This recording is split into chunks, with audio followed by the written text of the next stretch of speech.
देखा तुम्हारे मित्रगण लोग सो जा रहे हैं यार। हाँ सर, आप कुछ बोल ही नहीं रहे उन लोग को। बोलेंगे तो लोग कहेंगे कि भाई इंटरफेयर कोई करता है। People of your age don't like interference. ऐसा कुछ नहीं है सर, आप बोल सकते हैं। चलो भाई सबसे पहले स्टार्ट करते हैं सर गुड यार। आफ्टरनून। अरे वेरी गुड आफ्टरनून बेटा, वेरी गुड आफ्टरनून। बड़े दूर से आते हो तुम। अरे सर तुम जम्मू से आते हो, तुम जम्मू से आते हो, सोचो बहुत दूर से आते हो। रोज रोज दिन सर इंटरनेट फटता है इधर। तुम्हारे दोस्त बता रहे थे कि तुम वहां से जम्मू से निकल गए हो पैदल, आ जाओगे 1 महीने में। चलो भाई एडिटिंग की एक बात महीने में करते जिंदा हैं। पहुंचे तो बहुत बड़ी बात है। चलिए एडिटिंग सबसे पहले एकदम नया, आपका नया नवेला सब्जेक्ट। तो एडिटिंग का मतलब क्या है? How would you love to define the editing? अंकेक्षर, इसे हिंदी में कहा जाता है अंकेक्षर। तो अंकेक्षर से क्या समझते हो बेटा? बताओ भाई बताओ। आपको मैंने शुरुआती में भी एक बार बताया था कि किसी भी चीज की ट्रस्ट वर्दीनेस, यानी कि उस पर विश्वास तभी बढ़ता है जब वो चीज क्या होता है, वेरीफाइड होता है, सत्यापित किया गया होता है। ठीक है। आपको जब भी कोई चीज सत्यापित होती है तभी उस पर ट्रस्ट वर्दीनेस बढ़ती है। इसी वजह से जब आप बात करते हो बिजनेस, तो बिजनेस में ट्रस्ट वर्दीनेस कैसे बढ़ती है? जब भी जितनी रिकॉर्डिंग किए गए हैं, डेटा का जितना रिकॉर्डिंग हुआ है, अमाउंट्स का जितनी रिकॉर्डिंग किया है, जब उनका क्या होता है, प्रॉपर वेरिफिकेशन होता है ना, सत्यापन किया जाता है। तो इसी काम के लिए जो चीज हम इन्वॉल्व करते हैं, जो नॉलेज का एक फॉर्म तैयार होता है, वो आपका क्या हो जाता है, ऑडिटिंग होता है। ठीक है। यानी ऑडिटिंग का मतलब ही हो जाता है कि अकाउंट्स और वाउचर्स, रिकॉर्ड अकाउंट्स और वाउचर्स का जो वेरिफिकेशन किया जाता है, उसी को हम क्या कहते हैं, ऑडिटिंग कहते हैं। ठीक है। अब देखो तुमको, हम लोगों को लिखना कैसे है, इसकी मीनिंग, इसकी मीनिंग को हमें लिखना कैसे है? बेटा 3 पार्ट्स में आपको इसे डिवाइड करना है। इसकी मीनिंग को आपको 3 पार्ट्स में डिवाइड करना है। आप अपने स्क्रीन पे इस चीज को जूम कर लीजिएगा। 3 पार्ट कौन से, एक मिनट। सबसे पहले आपको क्या लिखना है, मीनिंग लिखना है। मीनिंग के बाद डेफिनेशन लिखना है, और डेफिनेशन के बाद आपको कंक्लूजन लिखना है। ये 3 पार्ट में आपको, क्योंकि आप जब भी कोई सब्जेक्ट होता है, उनका टेस्ट होता है, ऐसा कभी नहीं होता है कि उसके टॉपिक के बारे में कभी पूछा ही ना जाए। अब वो हो सकता है वो चाहे 4 मार्क्स में पूछा जाए, चाहे 15 मार्क्स में पूछा जाए। तो ये हमेशा डेफिनेट होता है कि एडिटिंग के बारे में आपको पूछा ही जाएगा। तो इसकी डेफिनेशन बड़े अच्छे तरीके से तैयार होनी चाहिए। तो आपका पहला पॉइंट क्या होना चाहिए, एक मिनट, 2 लोग मत फंसिए, है ना? तो आप हर हाल में इस चीज को नोट कर लीजिए कि आपको 3 पार्ट में इसको डिफाइन करना है। पहला पार्ट क्या हो जाएगा बेटा, मीनिंग।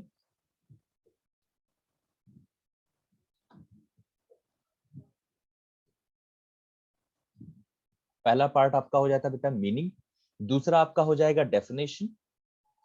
इससे क्या होता है, क्लैरिटी आती है, सामने वाले को देख के भी लगता है कि बंदे ने बहुत बेहतर तरीके से चीजों को रिप्रेजेंट किया है। डेफिनेशन,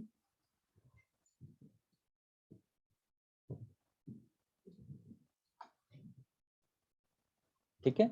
और डेफिनेशन के बाद आपका क्या हो जाएगा बेटा, कंक्लूजन।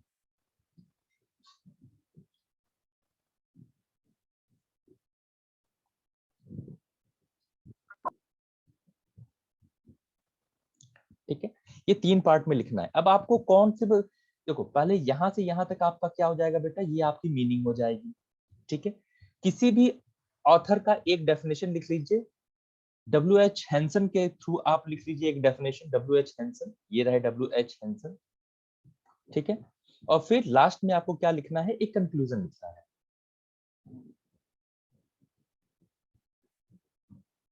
ठीक है। देखिए यहाँ पे बताया क्या जा रहा है, audit is an official examination. Official क्योंकि आप एक बंदे को अपॉइंट करते हो एज अ ऑडिटर। ठीक है। एज अ ऑडिटर आप एक बंदे को अपॉइंट करते हो, इसलिए कहा जाता है इसे ये ऑफिशियल एग्जामिनेशन और verification of accounts and records, specially of the financial account. Specially जो फाइनेंशियल अकाउंट्स होते हैं, आप उनको वेरीफाई करने का जो प्रोसेस होता है उसी को हम क्या कहते हैं, ऑडिट कहते हैं। इसे नोट करके बताइए बेटा, ये हिंदी में भी आप यहाँ से यहाँ तक लिख लीजिएगा। ज्ञात प्राप्त कर सके, मीनिंग में बस इतना लिखिएगा, और डेफिनेशन में यहाँ पे लिख लीजिएगा ये हिंदी वालों के लिए, और फिर कंक्लूजन में ये लिख लीजिएगा।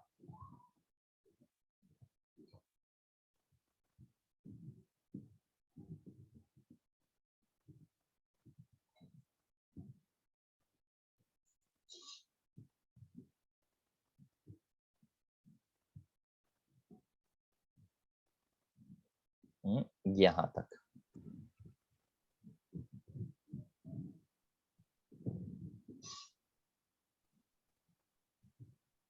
सर डेफिनेशन लास्ट वाली लिखनी है। हाँ, ये W.H. हैंसन के वाला लिख लीजिएगा। An audit is an examination of such records to establish their reliability। देखो अभी शुरुआत में ही आपको बताया ना बेटा कि आप वेरिफिकेशन जब करते हो तो क्या होती है, आपकी उसकी ट्रस्ट वर्दीनेस बढ़ जाती है, आपकी उसकी रिलायबिलिटी बढ़ जाती है, और यही सबसे मेन एडवांटेज होता है ऑडिट करवाने का, है ना। Reliability and reliability of the statement drawn from them.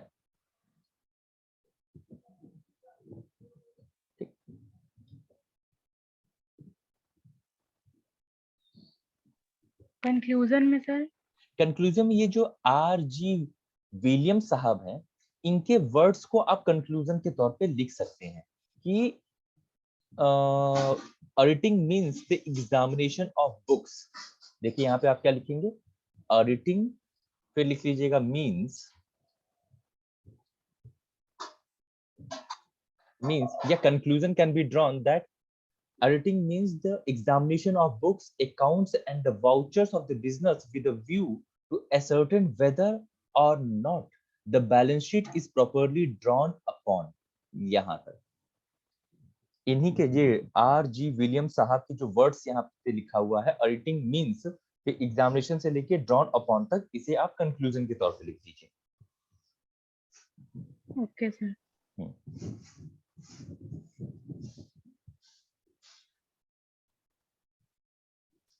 Auditing क्या है, बहुत सारी चीजें हैं, इसमें कई पार्ट आ जाते हैं, इसमें टर्मिनोलॉजी बहुत सारी आती हैं। अभी स्टार्ट करेंगे, काफी इंटरेस्टिंग सब्जेक्ट भी है आपका ये। चैप्टर का नाम भी ऑडिटिंग है? हाँ, चैप्टर का नाम आपका क्या हो जाएगा बेटा, चैप्टर का नाम आप लोग लिख लीजिए इंट्रोडक्शन ऑफ ऑडिटिंग। और ये जरूर लिख लीजिएगा यूनिट फर्स्ट। आपसे जितना भी सब्जेक्ट आप लिखेंगे बेटा, आपको एक चीज क्लियर लेके चलना है कि जो चैप्टर लिख रहे हो वो कौन सी यूनिट को बिलोंग करता है, ठीक है।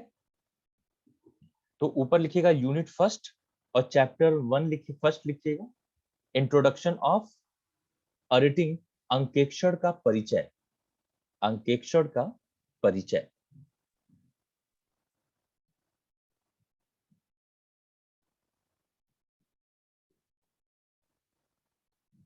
मंडे से कॉस्ट रहेगा, और बहुत इंपॉर्टेंट चैप्टर है जो मंडे से स्टार्ट करेंगे। पूरे आपकी ऑडिट का कॉन्सेप्ट उस पर बेस्ड है, सॉरी कॉस्ट का पूरा कॉन्सेप्ट उस पर बेस्ड है।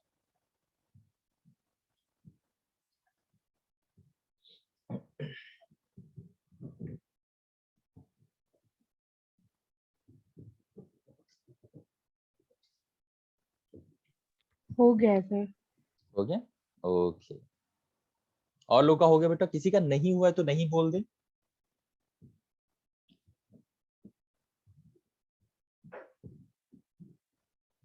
ठीक है भाई, नहीं कोई नहीं बोल रहा है, आगे चलते हैं। अब बेटा लिखते चलिएगा, ठीक है, कोई आलसीपना मत दिखाइएगा कि बस स्क्रीनशॉट लेके रख दिया।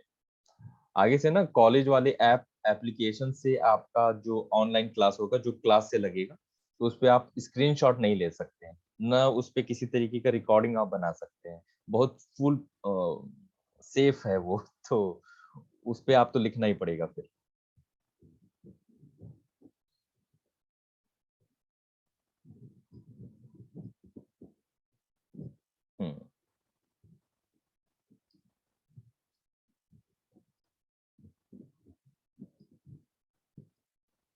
हाँ जी बेटा, अब नेक्स्ट आता है ऑब्जेक्टिव्स की बात करते हैं। अच्छा, अगर तुमसे पूछा जाए कि एक एडिटिंग का ऑब्जेक्टिव, मेन ऑब्जेक्टिव क्या होता है, बताओ भाई, अगर आपसे पूछा जाए कि एक चेकिंग मतलब चेक, बस चेक करना, फ्रॉड रोकना इसका मेन ऑब्जेक्टिव होगा कि चेक करना इसका मेन ऑब्जेक्टिव है? सोच के बताओ, फ्रॉड रोकना इसका मेन ऑब्जेक्टिव है या इसका और दोनों अकाउंटिंग को रिकॉर्ड्स को चेक करना इसका मेन ऑब्जेक्टिव?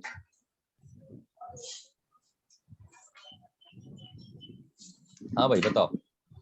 सर अगर हम वो वेरीफाई करेंगे डॉक्यूमेंट्स को और उससे उसका रिकॉर्ड चेक करेंगे तो ऑब्वियसली सी बात है कोई फ्रॉड अगर हो भी रहा होगा तो वो भी रुक जाएगा। बिल्कुल, फ्रॉड अगर हो रहा होगा तो वो आपको पता चल जाएगा जब अकाउंट्स के डेटा को आप चेक कर रहे होंगे तब। मेन काम क्या हुआ? आपका वेरिफिकेशन, अकाउंट्स के डेटा का वेरिफिकेशन मेन काम हुआ। और उस प्रोसेस के चेक कर दौरान, हाँ, अब उस प्रोसेस के दौरान अगर आपको फ्रॉड पता चल जाता है तो ये आपको एडवांटेज मिला उसका। तो फ्रॉड का डिटेक्शन ये सेकेंडरी एडवांटेज होता है और प्राइमरी ऑब्जेक्टिव क्या होता है? Verification of accounts. ये दिमाग में क्लियर रखिएगा, नहीं तो लोग समझते हैं कि ऑडिटिंग का मतलब फ्रॉड पकड़ना। ये बिल्कुल गलत है, वो सेकेंडरी, वो एक एडवांटेज है। और प्राइमरी पर्पस क्या होता है, मुख्य उद्देश्य क्या होता है? वेरिफिकेशन अकाउंट्स और रिकॉर्ड्स का। आई बात समझ में? तो हम उसी के थ्रू चलते हैं। सबसे पहले हम इसको 3 पार्ट्स में डिवाइड करेंगे बेटा, ऑब्जेक्टिव को 3 पार्ट्स में डिवाइड करेंगे। ये पूरा एक तरीके से देख लीजिए, फिर एक एक करके जूम करता हूँ। और फिर लास्ट में क्वेश्चन पूछेगा। पहले तो ऑब्जेक्टिव पूछेगा और फिर उसी में एक बड़ा अच्छा क्वेश्चन पूछेगा, can auditor prevent the error and fraud? क्या एक ऑडिटर गलतियां और कपट, फ्रॉड और एरर्स को रोक सकता है? फिर आपको इसका रिप्लाई देना पड़ेगा। तो पहले हम ऑब्जेक्टिव पढ़ेंगे, फिर आप मुझे बताएंगे इसका आंसर। ठीक है, चलो अभी हम 3 पार्ट में लेके चलते हैं। सबसे पहला क्या हो जाता है आपका बेटा? मेन ऑब्जेक्टिव आ जाता है। मुख्य उद्देश्य क्या है? मेन ऑब्जेक्टिव में जैसे आपको बताया, ये 3 ऑब्जेक्टिव्स जो हैं आपके, ये सबसे मेन है। आवाज आ रही है मेरी? यस सर, क्लियर है। यस ओके बेटा, बस उसी दिन एकदम अति हो गया था। हाँ सर। चलिए, मेन ऑब्जेक्टिव में देखो है examination of accounting books. Accounting books को चेक करने का जब बात आएगा तो आप यहाँ पे लिखोगे कि जनरल से लेके लेजर और ट्रेडिंग अकाउंट से लेके बैलेंस शीट तक ये जो चेक किया जाता है वही किसमें आता है? Examination of accounting books. तो बस ये पॉइंट लिखेंगे और इसके अंदर ज्यादा नहीं लिखना पड़ेगा, बस ये लिख लीजिए, books such as general, ledger, trial balance, profit and loss and balance sheet. ठीक है ना? अच्छा, बैलेंस शीट को रहने दीजिएगा, बैलेंस शीट लास्ट के लिए हम रहने देंगे। तो यहाँ पे बस general, ledger, trial balance and, पहले वाले में हाँ, profit and loss, profit and loss account. बस एग्जांपल के तौर पे लिख लीजिएगा, ज्यादा लिखने की जरूरत नहीं है, पॉइंट से ही क्लियर हो जाएगा। एग्जामिनेशन ऑफ अकाउंटिंग बुक सबसे पहला काम होता है। एक ऑडिटर को हम लेके आते हैं तो काम ही उसका ये होता है। एक कोटेशन कहा जाता है, बड़ा फेमस कोटेशन है ऑडिटिंग के लिए, वेयर अकाउंटेंसी एंड्स, देखो, where book keeping ends accountancy start, and where accountancy ends auditing starts. Audit जहाँ, स्टार्ट। हाँ, जहाँ बुक कीपिंग खत्म होता है वहां से अकाउंटिंग स्टार्ट हो जाता है, अकाउंटेंसी स्टार्ट हो जाता है। और जहां से अकाउंटेंसी खत्म होती है वहां से ऑडिटिंग शुरू होती है।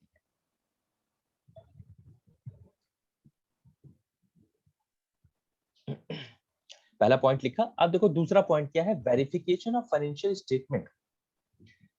वेरिफिकेशन ऑफ फाइनेंशियल स्टेटमेंट फिर किया जाता है। जितने भी आपके फाइनेंशियल स्टेटमेंट हैं उनको वेरीफाई किया जाता है। वेरीफाई करवाने का मतलब क्या हो जाता है? वेरीफाई करने का मतलब कोई एविडेंस जो होते हैं उनके बेस पे उसको क्रॉस चेक करना, वाउचर के बेस्ड पे एंट्रीज को चेक करना। बेटा लिख लीजिए, वाउचर के बेस पे एंट्रीज को चेक करना।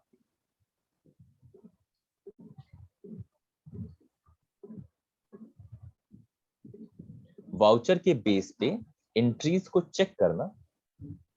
Verification of entries on the basis of vouchers. Voucher क्या होता है? कोई मुझे बताएगा कि बेटा what you mean by vouchers?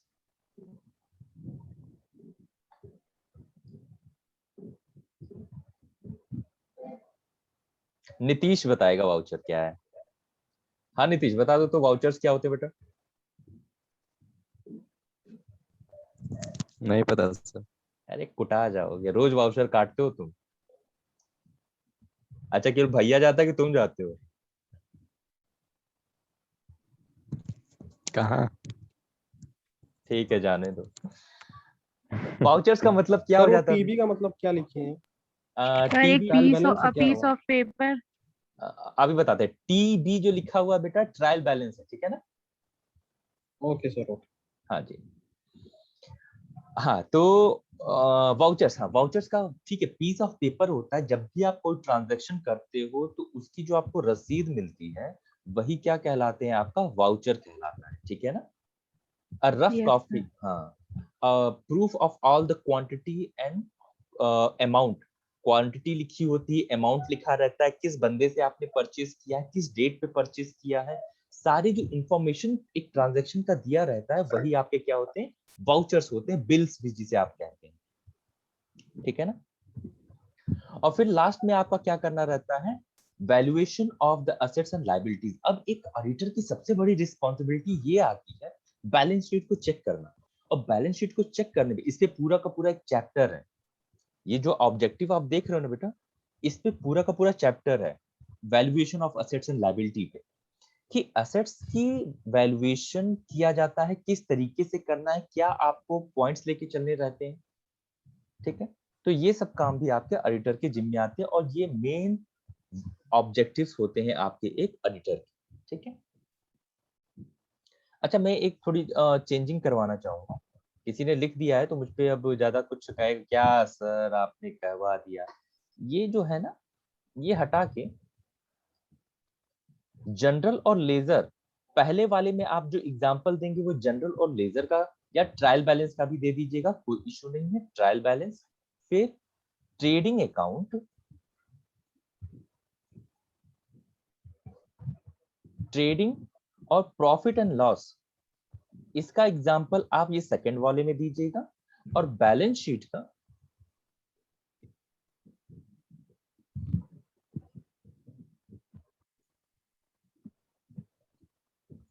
का थर्ड वाले में दीजिएगा, ठीक है ना?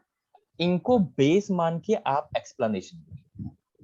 पहले वाले में जनरल, लेजर, ट्रायल बैलेंस, दूसरे वाले में trading and profit and loss, और थर्ड वाले में बैलेंस शीट। तो आपके पास आराम से हो जाएगा लिखने के लिए टाइम।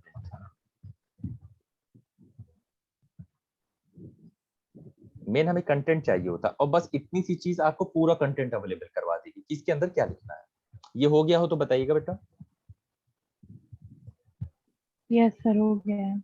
ओके, किसी का नहीं हुआ तो नहीं बोल दे। टिक टिक वन, टिक सर टिक। एक मिनट रुकिए बस। अच्छा अच्छा, ठीक ठीक ठीक। Yes sir. सर एक बार वाउचर का फिर से बता दीजिए, क्या बोले थे? Receipt of. वाउचर में पूरा चैप्टर है बेटा, डोंट वरी, इतना ज्यादा इसके बारे में आपको मिलेगा ना कि आप ऊब जाओगे। Voucher, type of vouching, vouching क्या होती है, वाउचर क्या होता है, टाइप ऑफ वाउचिंग, सब सब है उसमें। तो खैर, वाउचर का मतलब क्या होता है बेटा, कोई भी आप ट्रांजैक्शन करते हो तो उसके लिए जो बिल आपके पास अवेलेबल होती है वो क्या होते हैं, वाउचर्स होते हैं। Okay sir. हाँ, इसमें डिटेल्स होती हैं ट्रांजैक्शन की। ओके।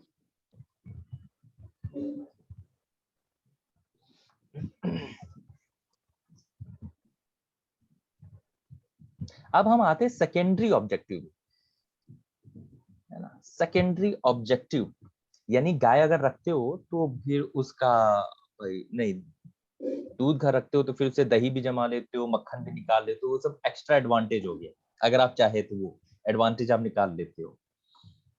उसी तरह आपका है ऑडिटिंग, अगर आप अपने बिजनेस में करवाते हो तो अब उसका एक्स्ट्रा एडवांटेज आपको क्या मिलता है। अब वो चीजों के बारे में बात करते हैं।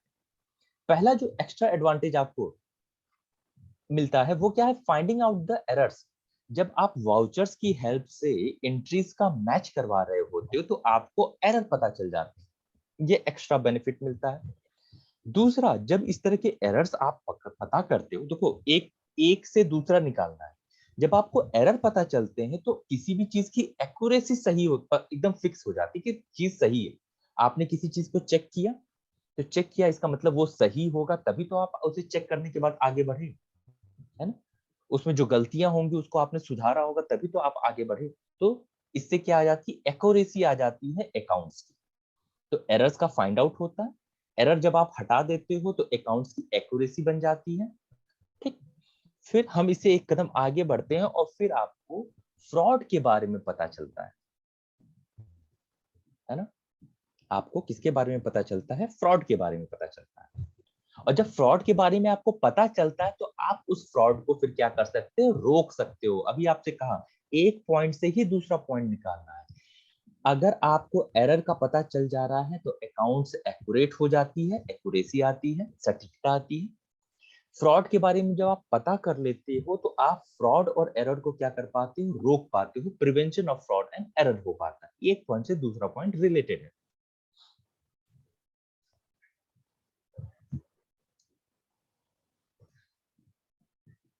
इसे लिखने के बाद बताइएगा।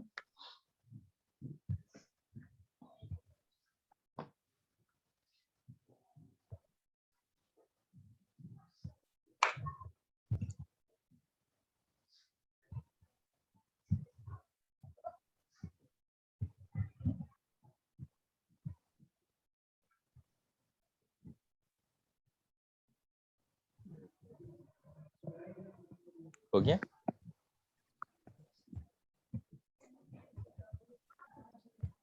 Sorry for late joining sir.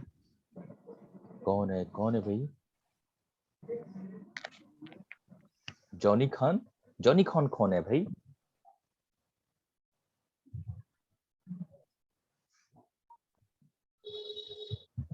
चलिए ठीक है, पढ़िए। हो गया है सर। हो गया? चलो भाई, किसी का नहीं हुआ तो नहीं बोल दे भाई। अभी लास्ट का क्वेश्चन आपके लिए बचा हुआ है, वो क्वेश्चन मैं आप लोग से ही पूछूंगा, तैयार सोचते रहिएगा उस चीज के बारे में। ठीक है?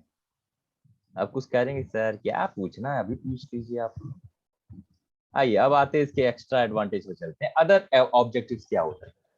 अब जब आप ऑडिटर को अपॉइंट करते हो तो मेन ऑब्जेक्टिव आपको पता चल गया। मेन ऑब्जेक्टिव आपको एडिशनल एडवांटेज होते हैं। अब अदर ऑब्जेक्टिव्स में क्या आ जाता है कि भाई अब हम मोरल बैकग्राउंड पे काम करते हैं। ये बताओ, जब तुमको पता है कि शाम को पापा तुमसे हिसाब किताब, तुम्हारे जितने दिन में तुमको पैसा दिए हैं बाजार जाके, और जब तुम घर पहुंचो कि वो हर हाल में तुमसे हिसाब लेंगे, तो आप उस हिसाब से सारी चीज को प्रिपेयर करके रखोगे, है ना। और पापा हिसाब किताब नहीं लेंगे तो आपको कोई फर्क ही नहीं पड़ता, बस जेब से पैसा निकालो और रख दो, है ना। पता चला रखोगे भी कि नहीं रखोगे, तो ये फर्क पड़ता है लास्ट में जब कोई आपको पूछता है उस चीज के बारे में। वही काम एम्प्लॉइज पे होता है कि एम्प्लॉइज पे एक मोरल इफेक्ट पड़ता है जब उनको ये कंफर्म होता है कि बाद में ऑडिटिंग होगी और अगर गलतियां पता चलेगी तो भाई एक तरीके से आपका इमेज खराब होगा। तो उसके लिए ये एक मोरल प्रेशर बनता है एम्प्लॉइज। ये अदर ऑब्जेक्टिव्स में आएगा। ठीक है, तो पहला क्या हो जाएगा, moral pressure on the employees, कर्मचारियों पे नैतिक प्रभाव डलना। और इसमें क्या लिखोगे, आप ये लिखोगे कि बाद में जब ऑडिटर चेक करता है, जब ये पता होता है कि आपके किए गए काम का एक ऑडिटर चेकिंग भी करेगा, तो आप अपना काम ज्यादा बेहतर तरीके से करते हो, बहुत स्ट्रिक्टली करते हो, केयरफुली होके करते हो उस काम को। ठीक है, हाँ। फिर दूसरा ऑब्जेक्टिव क्या हो जाता है, अच्छा पहला लिख लो पहले, तो फिर मुझे बताओ। अगर किसी को कुछ लिखने में दिक्कत होगी हिंदी या इंग्लिश में बता दीजिए, तो मैं हिंदी या इंग्लिश में उस चीज को पूरा बोल दूंगा। कोशिश किया कीजिए अपने शब्दों में लिखिए।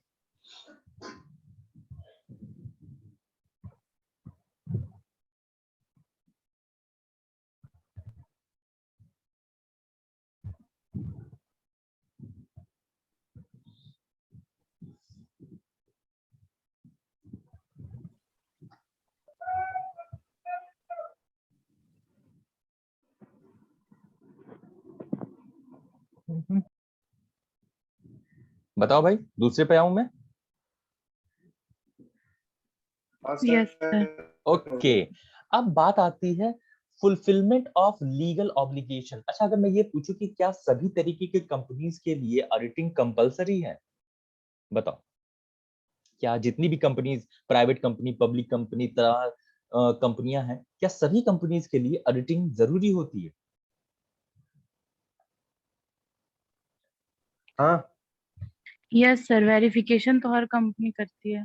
हाँ सर। बिल्कुल भी नहीं बेटा, जो गवर्नमेंट कंपनीज होती हैं उनके लिए ऑडिटिंग क्या होती है, नहीं कंपल्सरी। सर, नहीं नहीं नहीं, नहीं होता है, नहीं होता है। हाँ हाँ हाँ, सही बोल रही, सही बात। जो गवर्नमेंट कंपनीज होती हैं, अब जैसे कोयला घोटाला कैसे निकल के आया, कोयला घोटाला इस वजह से निकल के आया कि कंट्रोलर ऑडिटर ऑफ जनरल ये अपॉइंट किया जाता है गवर्नमेंट की तरफ से, जो कि गवर्नमेंट की कंपनीज का क्या करते हैं, ऑडिट करते हैं।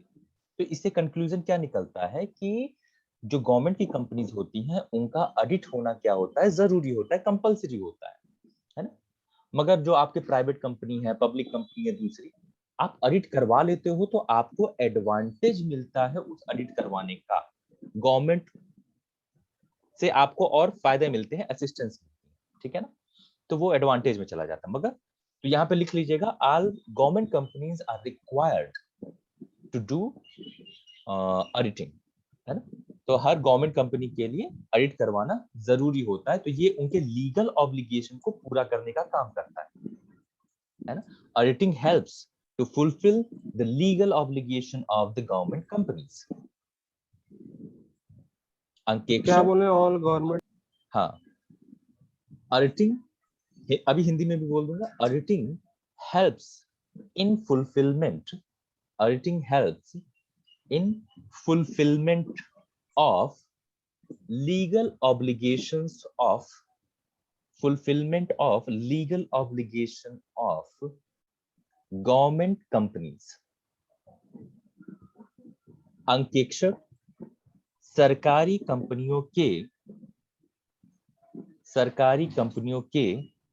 कानूनी दायित्व को पूरा करने में, कानूनी दायित्व को पूरा करने में सहायता करती है, ठीक है ना। उनके लिए जरूरी है भाई कि वो काम करवाए, अपना ऑडिट करवाए। बोफोर्स का मैटर कैसे निकला ये बताओ। बोफोर्स वाला जो मैटर निकला था वो भी कंट्रोलर ऑडिटर जनरल जो ऑडिट करते हैं, उन ऑडिट करने के बाद वो घोटाले पकड़ में आए थे। फिर कॉमनवेल्थ का जो मैटर आया था वो भी ऑडिट करने के बाद घोटाले पकड़ में आए। तो काफी घोटाले पकड़ में आ जाते हैं, काफी नहीं आ पाते हैं। सर एक बार और बोल दीजिए। हाँ बेटा, अंकेक्षण, अंकेक्षण सरकारी संस्थाओं के कानूनी दायित्व को पूरा करने में सहायता करती है, कानूनी दायित्व को पूरा करने में सहायता करती है। हो गया बेटा? यस। ओके जी बेटा। हाँ नितिन, कुछ पूछ रहे थे क्या? हैंड रेज करके भाग गया। चलो ठीक। नेक्स्ट आता है satisfaction of the government officials. अब बेटा देखो, अब यही एडवांटेज की बात करते हैं। अगर एक पब्लिक कंपनी जो होती है वो अगर ऑडिटिंग करवाती है तो उसका एडवांटेज क्या होता है कि गवर्नमेंट को काफी फैसिलिटी होती है कि आपका टैक्स डिसाइड करने में कि आपके ऊपर कितना टैक्स लगेगा। गवर्नमेंट को आपके बुक्स के ऊपर क्या हो जाता है, ट्रस्ट जनरेट होता है कि आपकी जो बुक्स हैं वो सही है, आपने जो रिकॉर्ड मेंटेन किया है वो सही मेंटेन किया है। तो गवर्नमेंट ऑफिशियल्स को आपकी बुक्स के ऊपर ट्रस्ट डेवलप करता है। ये सब नैतिकता की बातें हैं, ये जो अदर ऑब्जेक्टिव्स की हम बात कर रहे हैं ना, ये सब मोरल बेसिस पे हैं, नैतिकता के आधार पे। तो यहाँ पे क्या हो जाएगा, गवर्नमेंट ऑफिशियल्स को सेटिस्फैक्शन होता है। सेटिस्फैक्शन कैसा कि आपके जो रिकॉर्ड्स मेंटेन किए हैं वो सही मेंटेन किए हैं आपने, है ना। Government official has a trust on your accounts, ठीक है। या आप ये भी लिख सकते हो, auditing helps in generating trust of generating trust of government official in your books, in your accounts। Audit government officials को आपके बुक्स पे ट्रस्ट को जनरेट करता है। अपनी भाषा में लिखिए। तो ये भी इसका क्या है, एक एडवांटेज है, इसका ऑब्जेक्टिव भी आप कर सकते हैं। देखो यही सब चीजें एडवांटेज में भी आप लिखेंगे और सेम यही मिली जुली भाषाएं रहेंगी वहां। और सबसे लास्ट में आता है बेटा सजेशन टू डायरेक्टर्स। अब डायरेक्टर्स जब ऑडिट करवाता है तो उसे पता चलता है कि क्या एक कंपनी में क्या दिक्कत है क्या नहीं है। देखो होता क्या है, ये पूरा चैप्टर है ऑडिट रिपोर्ट।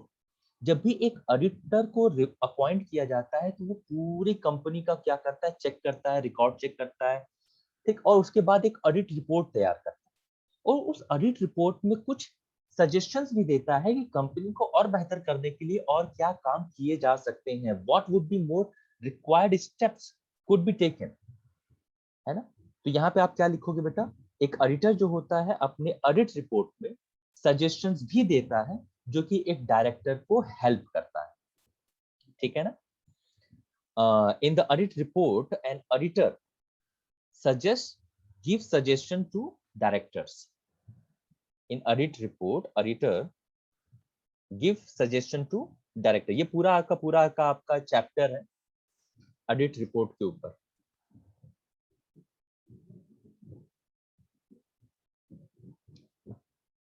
चलो भाई, ये सारी चीजें तो हो गई। अब हम आते हैं अपनी उस क्वेश्चन पे जो क्वेश्चन मैंने शुरुआत में आपसे पूछा था और आप ही लोग को बताना है, can auditor prevent error and frauds? क्या एक ऑडिटर गलतियों को और कपट जो होते हैं उनको रोक सकता है? बताओ।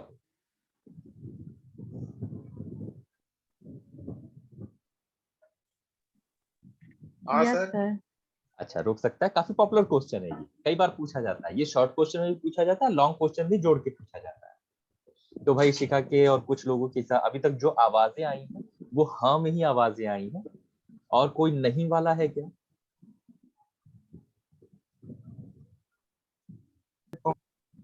अच्छा, मोहित का नहीं है। नीतीश?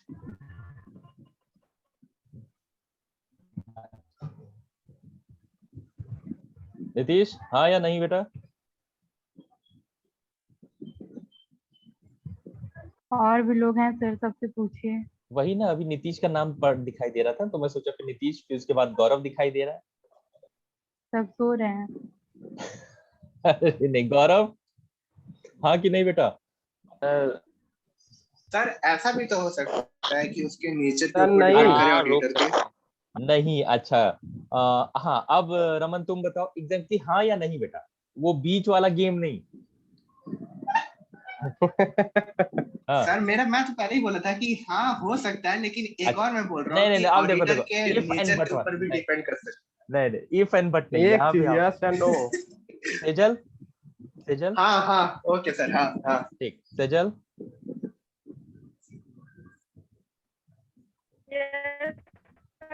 अच्छा, सेजल के हिसाब से यस सर। प्रगति?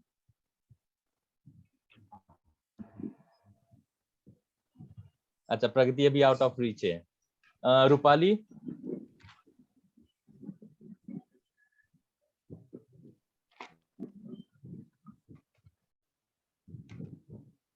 मीनाक्षी? रूपाली बताई नहीं। मीनाक्षी? No sir. अच्छा नो सर। अच्छा, और गुड़िया? सौम्या? यस अच्छा अच्छा, नेहा? Yes sir. अच्छा, नेहा ने बोला। चलो भाई, नितिन ने नहीं दिया बस जवाब, और सबने दिया है, ठीक है। नेट पे नहीं दिखा रहा है। नेट पे नहीं दिखा। हाँ तो बेटा, बात ये है कि नहीं, आंसर आपका होगा नहीं। अब ये बताओ, अगर यही हुआ होता, अगर नहीं ऑडिटर होगा ही, ना? अगर ऑडिटर, हाँ नहीं आंसर होगा।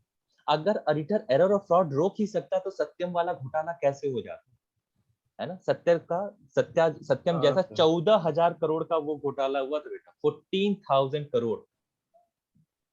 नंबर्स बहुत बड़े हैं बेटा ये, 14,000 करोड़ का उतना बड़ा घोटाला जो कि बैलेंस शीट से रिलेटेड था, है ना। इतना घोटाला कैसे हो गया इसका और ऐसा नहीं कि उसका ऑडिट नहीं हुआ होगा, ऑडिट हुआ होगा।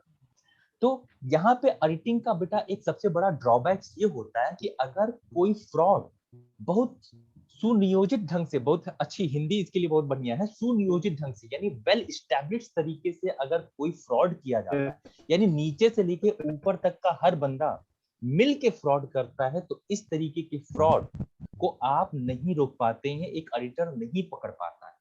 इसलिए ये कहना कि एक ऑडिटर एरर और फ्रॉड को पकड़ लेगा, पता चल जाएगा, तो ऐसा पॉसिबल नहीं है, ठीक है ना।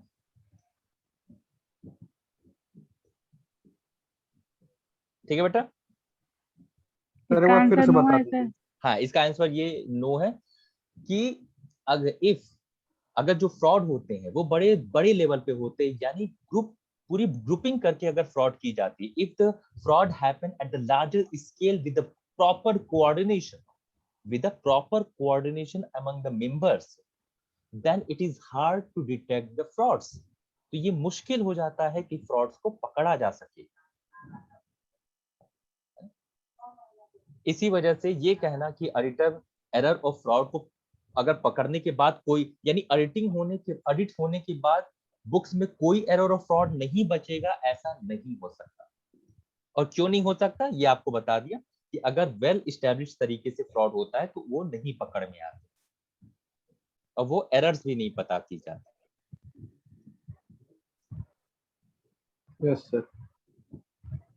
ये है इसका कंक्लूजन।